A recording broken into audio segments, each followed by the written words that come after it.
Hey guys, welcome back. In this video, I'm gonna show you how to make Instagram account private from business.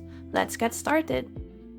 First, open your Instagram app and go to your profile by clicking at your profile icon at the bottom right corner of your screen.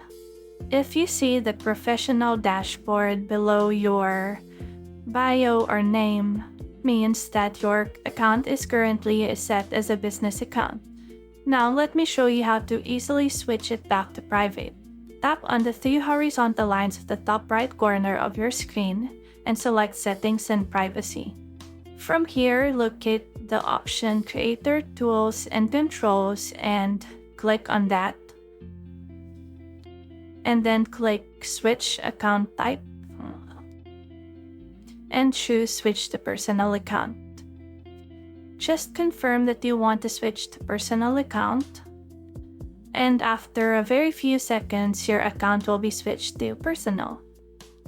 However, your account is still public, so to make it private, locate Account Privacy and simply toggle the switch to make your account private.